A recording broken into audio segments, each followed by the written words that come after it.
Hello दोस्तों, आज हम बात करने वाले हैं टैग्स के बारे में। दिनैहाय जों बाथ्रा रायलायगोन टैग्सनि सोमोन्दै। माने टैग्सखौहाय जों जोबोर इम्पर्टेन्ट होननानैहाय टैग्स लागायनांगौ जायो भिडिअसफ्राव। टैग्सआ जोबोर इम्पर्टेन्टखा, मानो होनना बुङोब्ला जोंनि भिडिअफ्रा टैग्सनि जोहैसो रेंक जायो, ओमफ्राय प्रमोशन जालाङो। बेनिखायनो जों टैग्सखौहाय जोबोर गोसो होनानैहाय माने केयारफुलि जों टैग्स लागायनांगौ जायो।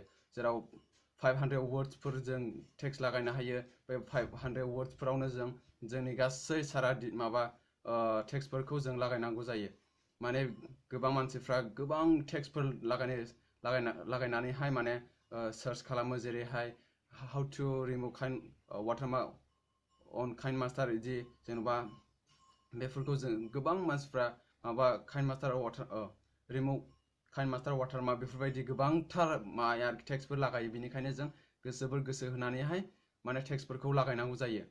दा जों टैग्स लागायनायनि सोमोन्दै नैबे भिडिअनि गेजेरजों सारा डिटेल्स मोनलांजोबगोन। नोंथांमोना आसा खालामो भिडिअखौ जोबजासिम नाय फुरा प्लिज, अब्लासो नोंथांमोना फुरा माने हमनो हागोन आरोखि।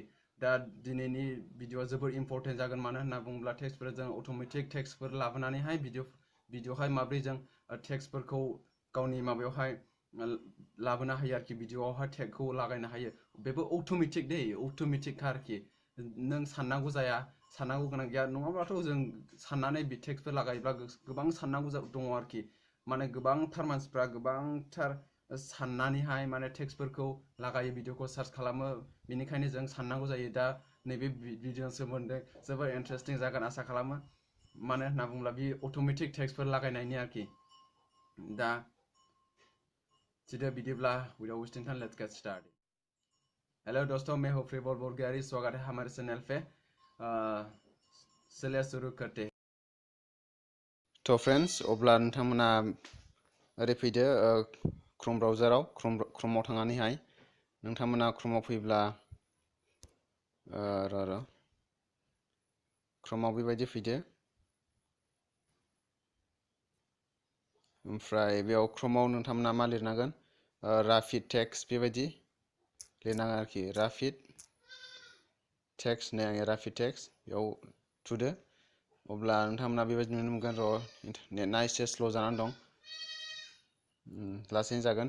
दा बेबायदि इन्टारफेस फैबाय। बेबायदि इन्टारफेस फैनायनि उनाव नोंथांमोना थुनांगोन रापिड टेक्स्टनि बै जेनाखि टप, बेयाव नैबाव बे कालारनि बेवहाय थुदो।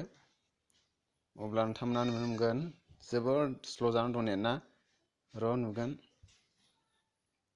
अब्ला बेबायदि फैबाय। ओमफ्राय एकाउन्ट क्रिएट खालामनो थिनगोन नोंथांमोनखौ। नोंथांमोना बेबायदि एकाउन्ट क्रिएट खालामनाङा, इउज टुल्स फर फ्रीयावहाय थुनानैहाय लांदो आरो।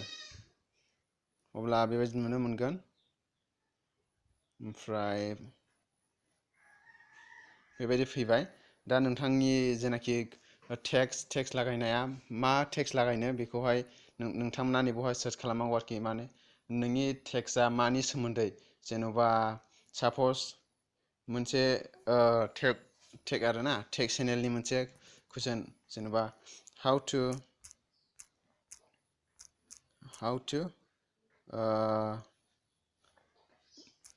रिमुभ काइन्ड मास्टार वाटारमार्क बेबायदि फैबाय। जेन'बा how to remove kind master watermark, बेखौ अब्ला सार्च खालामना होदो। अब्ला बेयाव बुहुत गोबां माने टेक्स्टफोर फैगोन। नोंथांमोना बे टेक्स्टखौहाय कपि खालामनानै जेराव नोंनि भिडिअआवहाय माने लागायनानैहाय हैनो हागोन आरोखि। बे टेक्स्टफोरखौ नोंथांमोना लागायनो हागोन। गोबां बेबायदि टेक्स्टफोर दङ बाव। नै how to remove kind master watermark, remove kind master watermark, how to remove kind master kind master, how to remove watermark in kind master, how to remove kind master watermark in Hindi, how to remove kind master from watermark from kind master, how to remove watermark from kind master for free। बेबायदि गोबां बेबायदि माबा टेक्स्टफोर फैगोन आरोखि। दा बेखौहाय नोंथांमोना कपि खालामनानैहाय नोंनि भिडिअ टेक्स्टआवहाय लागायना हैदो। अब्ला माने बे टेक्स्टफ्रा जोबोर कमन आरोखि, जेराव गोबां मानसिफ्रा बेबायदि टेक्स्ट लागायनानैहाय माबायो, जेनाखि सार्च खालामो। अब्ला नोंथांनि भिडिअआ टप लाइनाव फैगोन। माने बेबायदि टप रेंक दावखोगोन आरोखि। बे माबाफोरखौहाय टेक्स्टफोरखौ लागायब्ला नोंनि भिडिअआ रेंक खालामगोन। ओमफ्राय जेनाखि मानसिफ्रा रेंक जायोब्ला जेन'बा नोंनि टेक्स्टआ रेंक जायोब्ला नोंनि भिडिअआ माने गोजौआव थाहैगोन अब्ला नोंथांनि भिडिअखौ बांसिन मानसिफ्रा नायगोन आरोखि बेबायदि मटिभेट जागोन अके गाइस नोंथांमोननि थाखाय बेखिनिखौ आं लानानै फैबाय जोबोर हेल्पफुल जागोन नोंथांमोना माने टेक्सफोर लागायनो कनफिउस मोनोब्ला गोबां सारा टेक्सफोर दं नोंथांमोननि गोसोआव सानथावना नाथाय बेवहाय जों इजि वेजों बेफोरखौ टेक्सफोरखौ गावनि माबायावहाय टेक्स्टआवहाय माने पेस्ट खालामना होयोब्ला जोबोर माने हेल्पफुल जागोन आरोखि अके फर नाउ